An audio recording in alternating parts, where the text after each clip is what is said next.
Assalamualaikum warahmatullahi wabarakatuh. Selamat malam dan salam sejahtera bagi yang beragama lain. Di sini kami kelompok 8 akan mereview film yang berjudul A Beautiful Mind.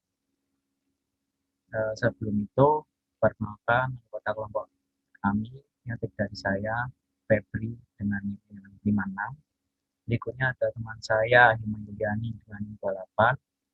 Lalu berikutnya ada Fatur Hana dengan NIM 48. Berikutnya ada Mas Dendi, NIM 53. Dan yang terakhir, Mas Saiman, NIM 54. Oke, tidak berlama-lama, langsung saja.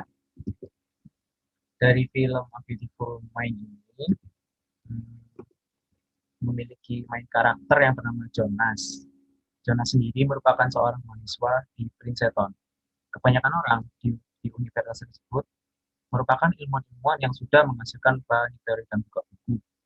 Jonas ingin sekali mengaktualisasikan dirinya dengan menemukan sebuah ide asli, sebuah teori baru yang akan menjadi populer kelak. Tapi hasil penelitian Jonas selalu ditolak oleh dosen pembimbingnya. Di universitas ditanamkan agar mahasiswanya dapat meniru Einstein, merancang berbagai penemuan. Dan suatu hari ketika berkonsultasi dengan dosennya, John melihat Einstein sedang diberi banyak penghargaan. Hal itu merupakan suatu bentuk penghargaan yang orang berprestasi, dan dosennya sempat berkata bahwa John belum punya prestasi apapun. Hal ini menciptakan nyali John, karena John merasa sudah bekerja dengan sangat keras. Di asrama, John memiliki teman sekamar bernama Charles Herman. Charles adalah satu-satunya teman curhat bagi John, dan Charles pula yang mengalihkan perhatian John tiap kali John stres atau mengalami tekanan. Sedangkan teman-teman yang lain justru sering mengejek dan merendahkannya. John juga menganggap bahwa teman-temannya tidak mempunyai ide yang orisinil. Hal ini menyebabkan John merasa kurang dapat diterima oleh teman-temannya. Review film ini akan dilanjutkan teman saya yang bernama Hima. Hima, silahkan. John sendiri tidak dapat mengungkapkan perasaan dengan kalimat yang baik. Pernah suatu saat dia ditampar oleh seorang wanita di klub. Suatu hari John ke klub lagi bersama teman-temannya. Pada kesempatan ini, John dan kawan-kawannya melihat seorang wanita.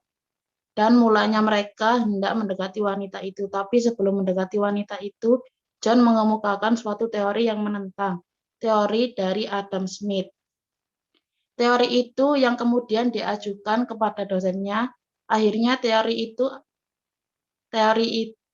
diterima dan menjadikan terkenal. John bekerja di Departemen Pertahanan. John juga mengajar di sebuah universitas dan terpikat oleh salah seorang mahasiswanya. Mereka berkencan dan akhirnya menikah. John memiliki pekerjaan rahasia. Pekerjaan itu ia dapatkan dari seorang penyelia bernama William Parker. William menjadi atasan dan memberikan perintah pada John. William tergabung dalam Big Brother dan merupakan seorang mata-mata. Tugas John adalah memecahkan kode daerah yang akan diserang oleh Rusia dan mengirimkan informasi tersebut ke suatu tempat pada malam hari dan memasukkannya ke kotak surat. Selanjutnya akan dilanjutkan pada teman saya.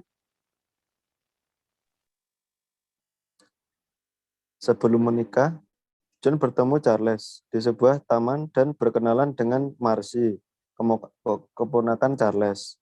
Satu malam ketika sedang mengantarkan informasi, John dijemput oleh William.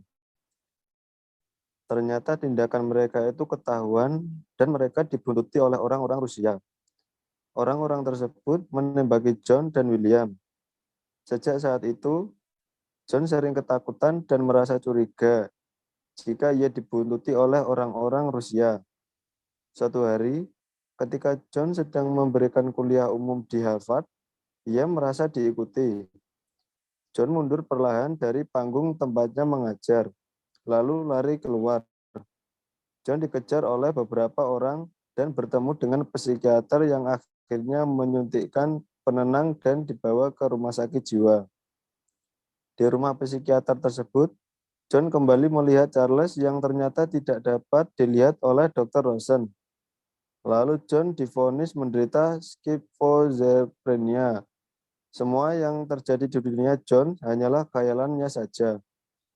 John dirawat di rumah sakit jiwa MacArthur. Ia diberi ECT 5 kali seminggu selama 10 minggu. Mulanya sang istri tidak dapat menerima bahwa suaminya mengalami gangguan kejiwaan. Setelah keluar dari rumah sakit, John harus tetap minum obat. Ia banyak tinggal di rumah dan mencoba untuk melakukan penemuan-penemuan. Selanjutnya dibacakan oleh teman saya. Namun pada suatu malam, John menolak istrinya untuk berhubungan seksual. Hal ini membuat Alicia atau istrinya John merasa kecewa.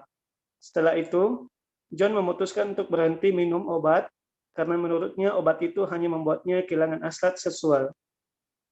Karena berhenti minum obat itu, skizofrenia John mulai muncul lagi. Ia mulai berhalusinasi dan paham tentang dirinya sebagai seseorang prajurit muncul lagi.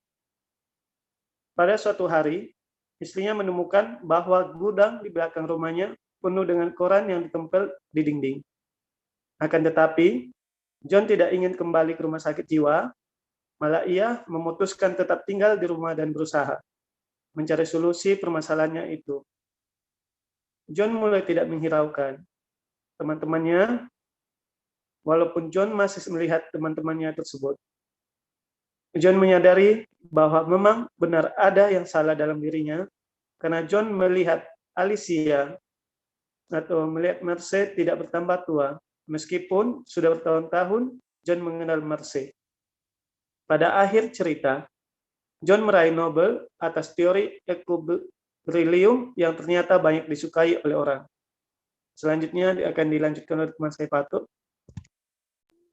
Baik, dari uraian di atas dapat disimpulkan bahwa pada tokoh John Nash dalam film A Beautiful Mind, di mana dia seorang pemuda yang jenius, mengidap penyakit kejiwaan, schizophrenia, dalam usahanya mencapai aktualisasi ditentukan. Tidak mudah, ditambah dia juga harus melawan waham-waham yang selalu menghantuinya, di mana dia berada tidak lepas peran Alicia istrinya dari Jonas yang memberikan ketabahan dan dapat kembali lagi dengan normal. Kurang lebihnya mohon maaf jika ada salah-salah kata dari tim saya. Wassalamualaikum warahmatullahi wabarakatuh.